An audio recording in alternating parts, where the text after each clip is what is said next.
Oke, baik. Terima kasih. Bismillahirrahmanirrahim. Assalamualaikum warahmatullahi wabarakatuh.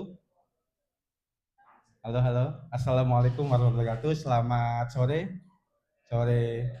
Oke, tadi sudah menggugah ya, gitu. Menggugah tadi pesan-pesannya dari Mas Gogo ya, untuk apa tadi untuk meninggalkan Indonesia tapi tidak meninggalkan Indonesia gitu ya.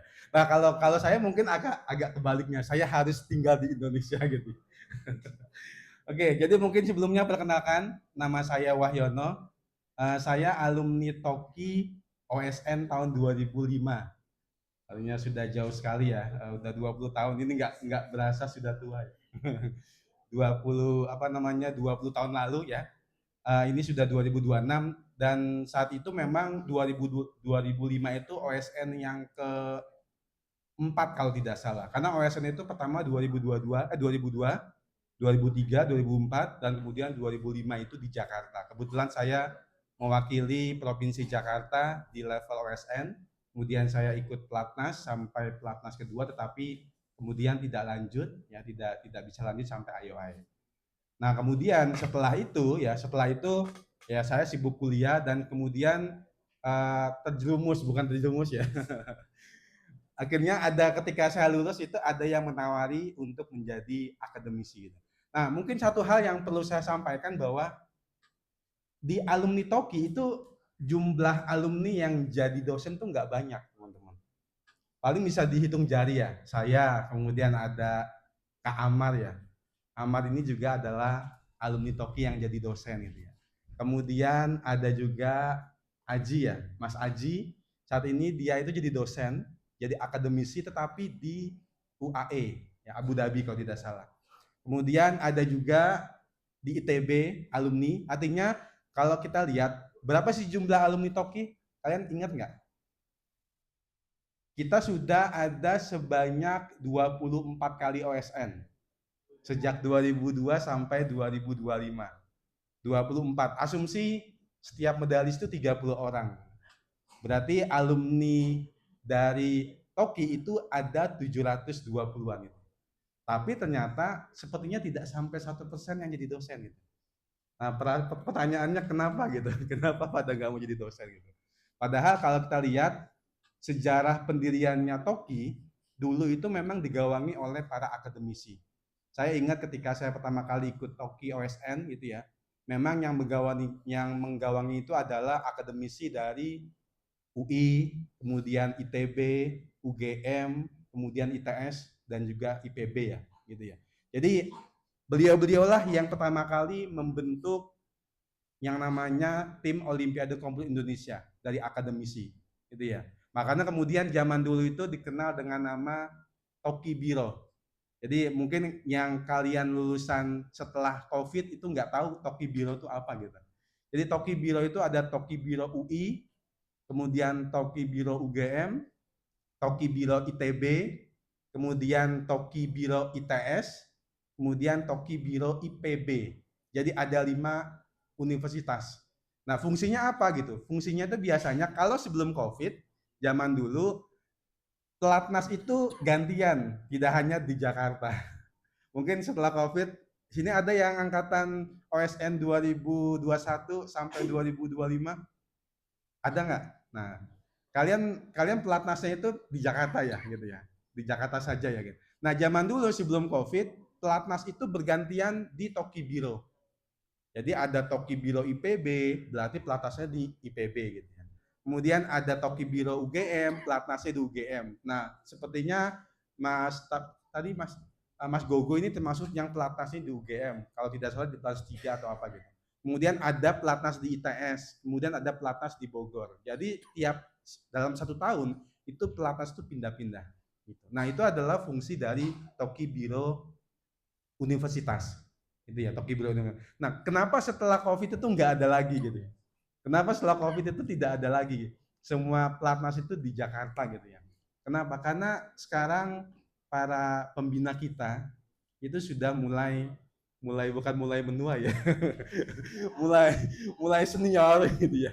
Pembina kita mulai senior dan kita benar-benar membutuhkan regenerasi yang mau nanti membantu untuk ya membangunkan kembali Toki Biro yang sempat ada dulu gitu. Jadi mungkin di sini ada teman-teman sekarang ini yang baru lulus atau yang baru akan lulus, kemudian pengen coba jadi dosen gitu ya, atau mungkin berkeinginan jadi dosen, itu bisa memulai ya, jadi akademisi. Nah tadi sebenarnya ada satu hal yang saya sepakat dengan Mas Gogo gitu. Ketika teman-teman menjadi akademisi itu sebenarnya tidak harus di Indonesia sih sebenarnya gitu. Ya tidak harus di Indonesia, karena ada contohnya ya. Contohnya itu adalah Mas Aji, beliau jadi akademisi dosen tapi di luar gitu. Tetapi kalau teman-teman juga bisa jadi akademisi di Indonesia, mungkin akan membantu sekali untuk menelurkan talenta-talenta baru gitu. Ya mungkin gampangnya seperti ini. Kalau yang 1% semuanya pergi ke Indonesia, pergi ke luar negeri, yang 1% tadi kan disampaikan alumni Toki ini adalah the best 1%, ya, 1% in Indonesia gitu ya, untuk yang bidang IT seperti itu. Nah coba bayangkan kalau 1% ini semuanya pergi ke luar negeri gitu ya, siapa yang akan mengajar, siapa yang akan menelurkan talenta-talenta baru di universitas seperti itu. Jadi sebenarnya memang kita punya peran masing-masing. Ada yang memang di company perusahaan swasta gitu ya. Ada yang bikin startup, tapi juga kita memerlukan alumni-alumni Toki yang memang berkecimpung di akademisi. Nah, tujuannya apa? Tujuan adalah kita ada selain 1% itu ada 99% lainnya gitu ya. Yang mungkin memang perlu kita bantu ya melalui apa? Melalui pendidikan di universitas. Sehingga kemudian ini juga salah satu alasan gitu kenapa kemudian dulu saya ingin terlibat atau mungkin jadi dosen, jadi akademisi di UGM ya, kebetulan saya di UGM. Nah, oke, saya kembali ya. Dulu ketika Toki itu masih ada Toki Biro, kalian mungkin kenalnya tokoh-tokoh di dalam OSN itu adalah Pak Dengklek ya. Benar. Sebenarnya ketika dulu Biro masih aktif, tokoh-tokoh di soal-soal itu tidak hanya Pak Dengklek. Gitu ya. Ada yang namanya Pak Ganes. Pak Ganes ini adalah soal-soal fiktif, tokoh fiktif yang selalu muncul di soal ketika pelatnasnya di ITB. Jadi ketika pelatnasnya di ITB, maka tokohnya itu bukan Pak Dengklek, tapi tokohnya adalah Pak Ganes. Gitu. Nah, ketika di Jogja, tokohnya adalah Pak Blankon. Nah, di Jogja, ketika di UGM, maka soal-soal itu munculnya menggunakan kata Pak Blankon. Gitu. Nah, kalau Pak Dengklek itu bebek ya. Tahu nggak kalau Pak Ganis itu apa? Gajah ya, hewannya gajah. Mungkin ini yang alumni senior mungkin masih ingat ya. Kalau Pak Blankon tuh ayam ini hewannya apa? Pak Blankon. Mungkin yang baru-baru nggak pernah dengar ya, nggak pernah lihat. Pak Blankon itu hewannya ayam, gitu, ayam. Dulu pertama kali yang mencetuskan itu adalah Mas Riza, ya Mas Riza Octavian. Jadi di UGM, kalau pelatnas di UGM, maka tokoh-tokoh yang muncul itu adalah Pak Blankon. Makanya kemudian kami kadang menyebutnya sebagai tiga sekawan, Pak Dengklek, kemudian Pak Ganes, kemudian Pak Blankon. Tapi memang yang paling menyebalkan itu tetap Pak Dengklek ya. Soal-soalnya gitu. Nah itu ya, jadi terkait dengan kenapa sih kita memang membutuhkan alumni-alumni kita yang juga berkecimpung di bidang akademisi gitu. Karena sudah banyak sekali ya alumni-alumni kita yang sukses di bidang startup ya. Contohnya adalah Mas Brian. Kebetulan saya dan Mas Brian ini satu OSN ya. Cuma Mas Brian itu menempuh jalur startup, saya menempuh jalur akademis seperti itu. Nah, sekarang bagaimana kalau seandainya kita ingin berkarir di akademis? Nah, ini berkarir di akademis memang membutuhkan waktu yang cukup lama karena secara regulasi di Indonesia itu kalau ingin menjadi akademisi itu harus minimal lulusan S2 gitu. Ada nggak di sini yang pengen lanjut ke S2? Ada. Ada ya? Ada, itu kayaknya ada yang sedang S2 ya gitu. Kayak tadi juga sedang mau S2 ya gitu. Nah, S2. Nah, sekarang mungkin S2 itu sebenarnya tidak hanya harus jadi akademisi ya. Jadi S2 itu bisa jadi mungkin teman-teman jadi research engineer ya di perusahaan-perusahaan besar karena kalau di negara-negara maju biasanya research engineer-nya itu adalah orang-orang lulusan S2 atau PhD. Kayak di Korea, kemudian di Jepang itu biasanya memang setiap perusahaan besar mereka punya research center yang membutuhkan PhD gitu. Tetapi untuk kasus ini karena dengan akademisi, kalau teman-teman misalnya ingin berkarir ke akademisi, maka langkah awal yang harus dilakukan itu adalah mengambil S2 gitu ya. Mengambil S2. Boleh nggak kalau nggak ngambil S2 tapi langsung S3? Boleh. Contohnya nih Mas Amar, Mas Amar ketika lulus S1 dari UI ya, kemudian langsung loncat ke S3 di Singapura ya, NTU ya. NUS. Kemudian saya ketika lulus S1, kemudian saya langsung loncat ke S3 di Korea gitu. Artinya kalau teman-teman memang tidak ingin langsung S2 tapi langsung S3 itu juga memungkinkan gitu. Intinya itu adalah ketika ingin memulai karir sebagai dosen atau mungkin sebagai akademisi, memang syarat utamanya itu harus lulusan S2. Tetapi semakin berkembangnya zaman, sekarang itu sudah mulai banyak yang namanya dosen praktisi gitu ya. Dosen praktisi itu adalah dosen-dosen yang mereka bukan lulusan S2 tetapi mereka punya pengalaman yang sangat signifikan ya, yang bisa di-share ke mahasiswa gitu. Sehingga ketika teman-teman misalnya tidak menginginkan jadi melanjutkan S2, teman-teman bisa berbagi ke kampus-kampus dengan cara menjadi dosen praktisi, akademi praktisi, yaitu memberikan pengalaman praktisnya ke mahasiswa sebelum mereka berkecimpung ke dunia kerja. Karena memang kami akui bahwa di dalam akademisi yang kami ajarkan itu kebanyakan adalah konsep-konsep fundamental, konsep-konsep teoritis yang harapan itu memperkuat logical thinking dari mahasiswa sehingga di dunia kerja mereka sudah siap dengan pengalaman-pengalaman baru seperti itu. Tetapi masalahnya adalah karena kami itu tidak banyak hal-hal yang kami bisa berikan secara praktis, makanya kemudian kami juga sangat membutuhkan teman-teman dari praktisi untuk membantu kami dalam memberikan pengajaran ke mahasiswa. Sehingga ketika nanti teman-teman misalnya tidak mau full ke akademis, tetapi maunya itu adalah mengajar, maka teman-teman punya kesempatan juga untuk menjadi pengajar dengan nama dosen praktisi. Nah, itu ya. Jadi ini choice bagi teman-teman, pilihan apakah ingin menjadi akademisi murni yaitu melalui jalur akademisi atau mungkin melalui jalur yang lainnya yaitu dengan menggunakan dosen praktisi. Nah setelah teman-teman misalnya S2, kemudian tentunya kewajiban berikutnya itu adalah wajib S3 gitu. Sekarang aturannya kalau ingin menapaki jenjang karir yang paling tinggi itu wajib S3. Nah, kalau di akademisi kita mengenal 4 jenjang karir. Jadi kalau kita sebutnya sebagai asisten ahli atau ini disebut sebagai asisten profesor ya. Kemudian ada juga associate profesor, ini adalah lektor dan lektor kepala, dan kemudian ada yang namanya guru besar gitu. Guru besar ini adalah jenjang paling tinggi, mungkin kalau di militer itu setara dengan jenderal gitu ya. Nah, jenderal gitu ya. Jenderal pun itu ada jenjangnya gitu. Guru besar juga sama gitu. Guru besar itu adalah jenjang paling tinggi. Sehingga ketika kalian itu akan menapaki jenjang karir di akademisi, maka target puncak karir itu adalah di guru besar gitu. Tapi sebenarnya tujuan kita untuk menjadi akademisi sebenarnya bukan hanya itu saja gitu. Harapannya kita bisa memberikan sumbangsi dalam hal ya mungkin idealnya ya bukan idealnya kalau jargonnya dari pemerintah itu adalah dosen itu membantu mencerdaskan kehidupan bangsa gitu ya. tapi apakah mensejahterakan dosen saya juga nggak tahu gitu. Yang jelas ya memang kita punya kewajiban untuk bukan mencerdaskan kehidupan bangsa ya, dosen kemudian guru, tetapi itu ya ada kalanya memang mencerdaskan itu ya sesuai dengan kemampuan kita gitu.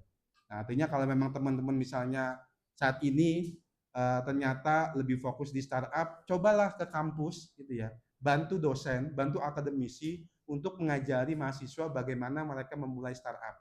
Kami sangat membutuhkan itu gitu ya. Atau misalnya teman-teman punya pengalaman praktik yang sangat bagus, misalnya sebagai engineer atau mungkin sebagai AI engineer. Nah, teman-teman bolehlah sekali-sekali datang ke kampus asalnya untuk bisa memberikan pengetahuan, sharing pengalaman ke mahasiswa gitu. Dan ini juga sebenarnya adalah bagian dari akademis, tapi akademis bukan murni ya. Mungkin kalau di Harry Potter ada darah murni sama apa namanya magel gitu ya, bukan magel, darah tidak murni gitu. Tapi sebenarnya itu hanya istilah saja gitu. Nah sekarang coba di sini kira-kira apakah ada gitu? Ini saya penasaran ini. Apakah ada yang memang sudah sejak awal saya pengen berkarir di akademisi? Ada nggak di sini? Belum ada ya. Coba nanti kita tanya Mas Amar dulu kenapa pengennya jadi akademisi gitu. Mas Amar itu. Mas Amar. Kalau dulu saya memang awalnya itu adalah karena ditawarin dosen saya gitu. Mau nggak jadi dosen gitu, membantu gitu. Karena dulu ketika zaman saya itu masih memungkinkan lulusan S1 untuk jadi dosen. Yang saya kira itu memang ya karena ditawarin, dulu juga yang menawarin itu adalah pembina Toki. Jadi di UGM itu sebelum saya itu ada pembina Toki namanya Pak Nur Rohman gitu ya. Pak Nur Rohman ini salah satu founding father Toki yang awal-awal di mana di Toki Biro UGM beliau yang menghandle. Kemudian berpindah ke saya. Nah, beliaulah yang menawari saya untuk membantu di UGM sebagai akademisi, sebagai dosen. Saat itu saya berpikir bahwa enggak masalah karena memang passion saya itu adalah mengajar gitu. Mengajar, kemudian sharing ilmu dan sebagainya sehingga kemudian saya menerima tawaran itu. Nah, sehingga kemudian kalau teman-teman di sini ada yang punya passion yang sama, misalnya senang berbagi, ya senang memberikan ilmu, senang mengajar dan sebagainya, mungkin akademisi itu menjadi salah satu pilihan yang bisa kalian pilih, gitu ya. Meskipun kalian bisa memilih sebagai akademisi full time, yaitu memang full time di dosen, atau mungkin akademisi yang sifatnya part time, yaitu dosen praktisi. Intinya adalah kami sangat membutuhkan talenta-talenta yang satu pesan ini untuk membantu universitas gitu ya, dalam memunculkan talenta lainnya gitu. Kalau kalian hanya fokus pada excellency diri kalian sendiri gitu ya, misalnya, dan kalian tidak membantu untuk fokus memunculkan talenta baru di universitas, mungkin nanti kedepannya akan sayang gitu. Artinya kalau talenta-talenta itu tidak men-share, tadi kan Mas Gogo sudah memberikan contoh yang sangat baik, beliau melakukan mentoring dan sebagainya dengan harapan apa? Tidak berhenti di beliau, tapi berhenti dilanjutkan dengan yang lainnya. Jadi seperti itu teman-teman. Nah selanjutnya mungkin saya akan beri kesempatan buat tanya jawab saja langsung. Ya, itu adalah sekilas terkait dengan bagaimana perjalanan saya sebagai akademisi. Saya tidak akan menceritakan suka dukanya gitu ya. Nanti kalau saya menceritakan dukanya nanti nggak mau jadi akademisi gitu. Sukanya, saya kasih sukanya aja ya. Jadi dosen itu sukanya apa? Ini saya kasih bocoran. Dosen itu kalau baik ASN maupun non ASN itu adalah ASN yang cukup fleksibel gitu. Mungkin kalau kalian kerja di apa namanya kerja di perusahaan atau mungkin di company dan sebagainya, kalian harus stay 8 to 5 ya, S to 5 gitu. Tetapi dosen itu tidak. Jadi dosen itu nggak ada kewajiban kita harus stay di kampus mengajar dari jam 8 sampai jam 5 atau sampai jam 4 itu. Nah, biasanya gitu banyak dosen gitu ya. Ketika mereka ada kelas hanya jam 1 sampai jam 3 ya udah ke kampusnya jam 1 sampai jam 3 seperti itu. Nah, selebihnya apa? Selebihnya mereka bisa explore kegiatan penelitian, kemudian kegiatan pengabdian masyarakat dan lain sebagainya. Artinya tidak ada kewajiban harus selalu di kampus, tapi mereka melakukan kegiatan lainnya di luar kampus, penelitian, pengabdian masyarakat, atau mungkin bahkan ada dosen yang dikenal dengan dosen project. Ya, dosen project yang kalau di kampus nggak pernah ngajar gitu, tapi tiba-tiba nilainya A gitu ya. Nah, kalian senang yang seperti itu? Enggak ya? Gitu. Ada dosen yang memang mungkin akademisi yang karena beliau saking sibuknya dengan proyek di luar gitu ya, kemudian memberikan materi di kuliah itu seadanya, tetapi kemudian memberikan nilai A. Biasanya ini jadi favorit mahasiswa gitu ya. Enggak ngapa-ngapain tapi dapat nilai A. Oke, seperti itu dari saya sekilas karena memang ini sudah jam 18 lebih ya gitu. Oke, monggo silakan kalau ada yang ingin bertanya satu atau dua orang terkait dengan jalur menuju akademisi gitu ya. Yang harapannya sih dari kami itu mungkin 5 tahun lagi 6 tahun lagi kan nanti Pak Adi, kemudian Pak Yugo, kemudian Pak Julio, kemudian Pak siapa namanya Pak Yudi, beliau nanti akan pensiun gitu ya. Nah sekarang itu yang membantu sebagai pembina dan dosen itu hanya saya, kemudian Amar dan juga Pak Mus. Gitu. Ya sementara itu ya. Nah sehingga kemudian kalau seandainya ada alumni Toki yang memang berkarir di akademisi ini akan sangat membantu kami. Jadi seperti itu. Nah ada pertanyaan, sudah ada pertanyaan. Boleh? Boleh, ya, boleh. Ya, Jangan susah-susah ya. Ya nggak apa-apa. Saya ayah ibu saya dua-duanya dosen. Wah, Ayah saya dosen teknik mesin di Unsri dan ibu saya dosen bahasa dan sastra di Universitas Sriwijaya Palembang, Sumatera Selatan.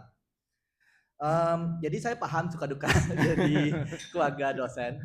Buku di mana-mana, lemari itu isi buku semua sebagai macam. Dan harus ngumpulin poin dan sebagainya ya untuk apa tuh promosi lebih cepat gitu. Tapi ya lumayan bisa duitnya lumayan juga kalau emang cepat promosi ya.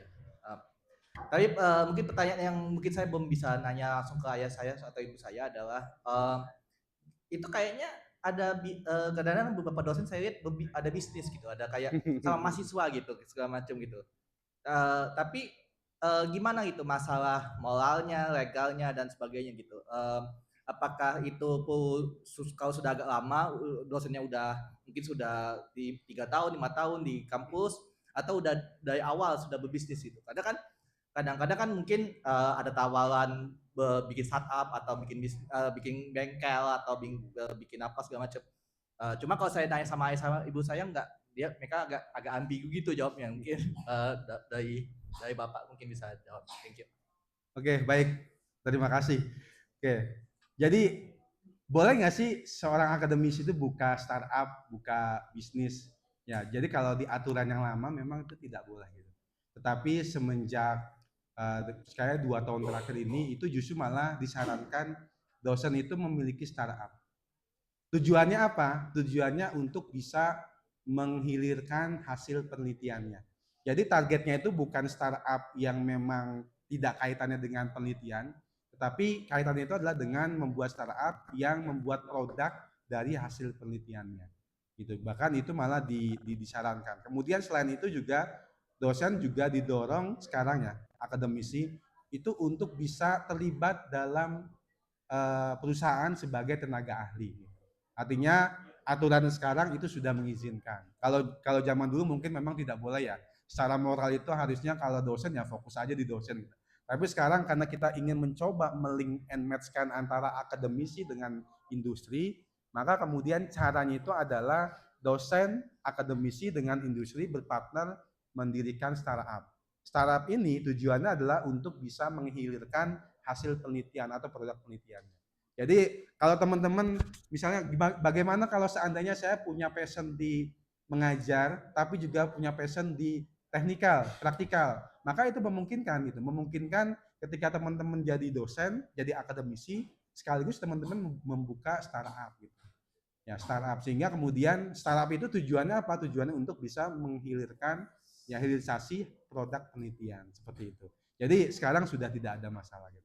Jadi karena memang itu disarankan oleh pemerintah gitu. Bahkan sekarang sudah banyak hibah-hibah penelitian dari pemerintah yang mendorong dosen untuk membuka perusahaan pemula berbasis teknologi, yaitu startup teknologi. Seperti itu. Seperti itu ya. Nah, artinya sudah tidak ada masalah.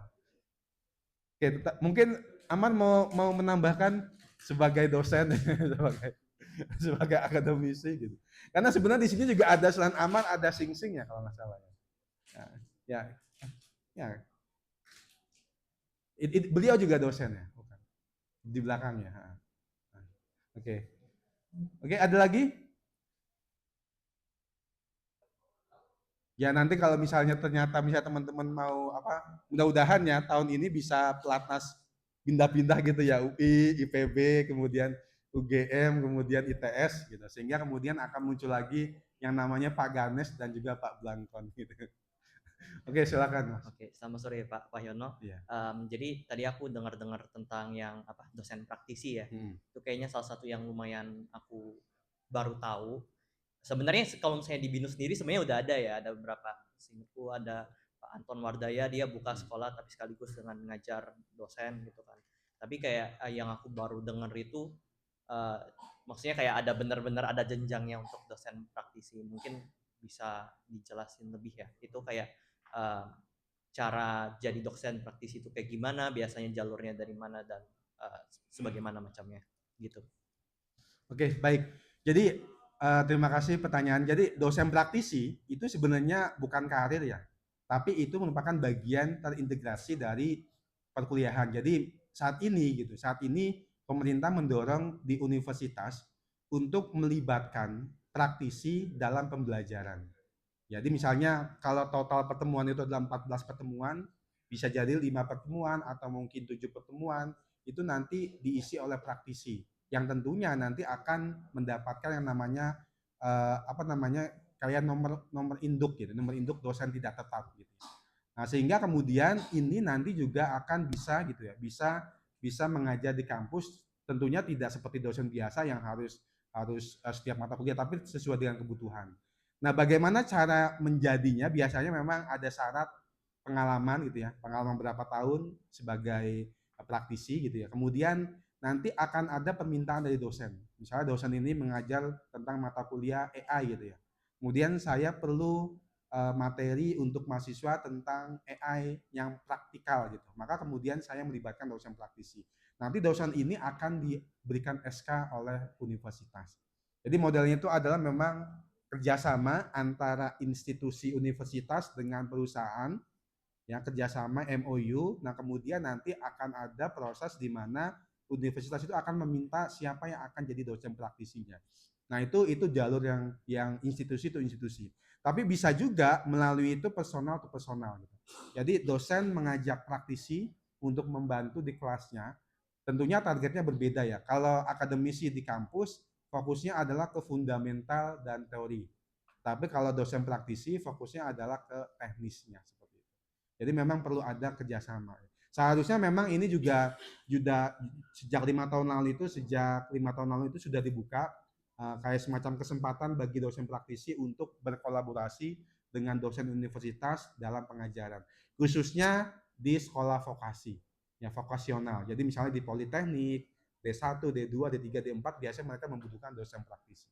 Jadi seperti itu. Dan mudah-mudahan nanti ada kesempatan menjadi dosen praktisi minimal mungkin di BINUS ya, atau mungkin di kampus lain yang bisa sharing ke teman-teman mahasiswa gitu.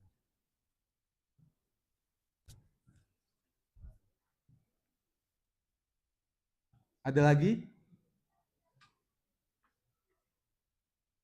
Nah, ini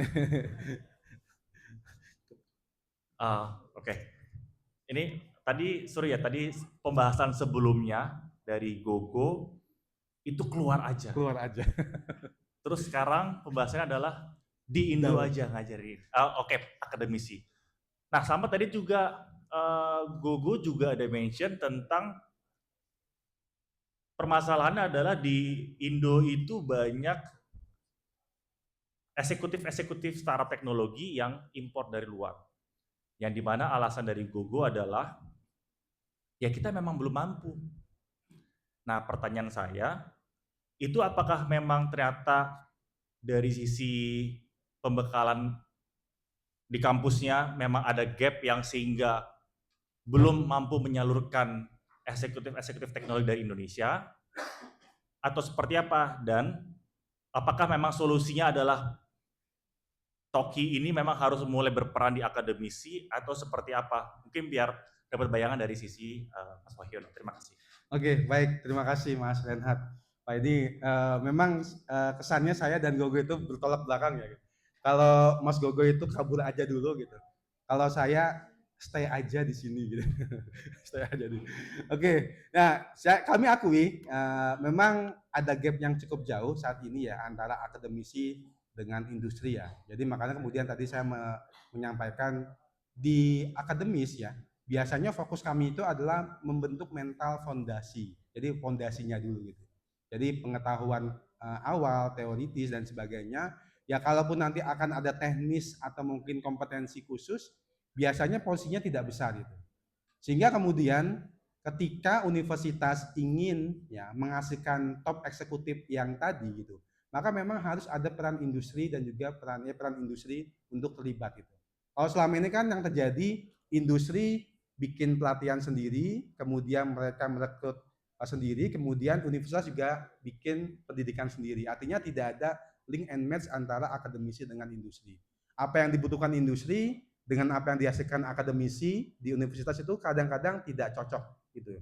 Sehingga kemudian pemerintah itu berusaha gitu ya, berusaha untuk bisa gitu ya, untuk bisa menggabungkan bagaimana caranya antara akademisi dengan industri itu bisa saling terkait sehingga apa yang dibutuhkan industri itu bisa ditangkap oleh akademisi untuk diberikan. Nah tentunya masalahnya adalah orang-orang akademisi itu mindsetnya sudah berbeda dengan orang praktisi gitu.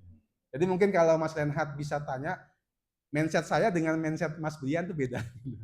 Mindset bisnis sama mindset akademisi gitu. Nah, oleh sebab itu gitu ya, kemudian tadi pemerintah mengeluarkan kebijakan dosen boleh membuat startup teknologi, tetapi harus bekerja sama dengan industri.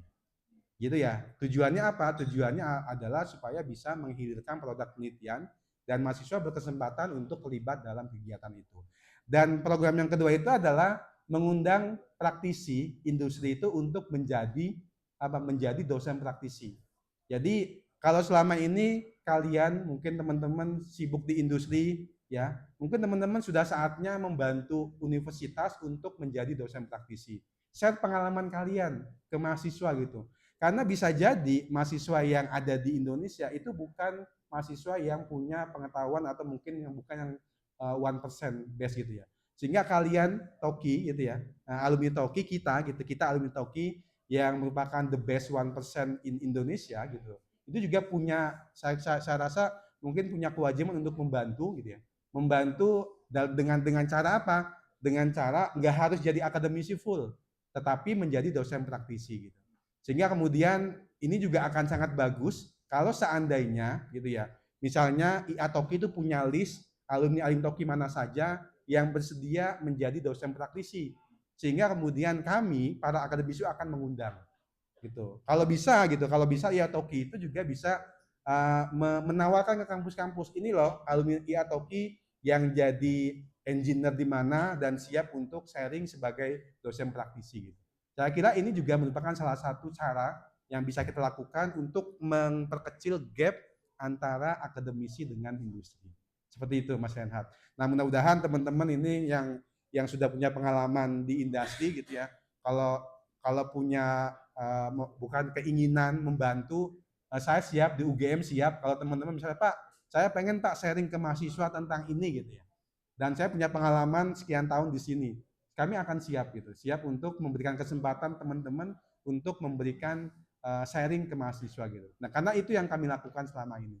Jadi mungkin IATOKI juga bisa memulai dengan itu. Bagaimana IATOKI juga berperan dalam melingkan antara akademisi dengan industri gitu. Jadi teman-teman alumni Toki yang aktif di industri, yang punya pengalaman lebih dari 5 tahun, itu di list siapa saja yang berminat untuk jadi dosen praktisi, membantu universitas. Jadi seperti itu mungkin dari saya.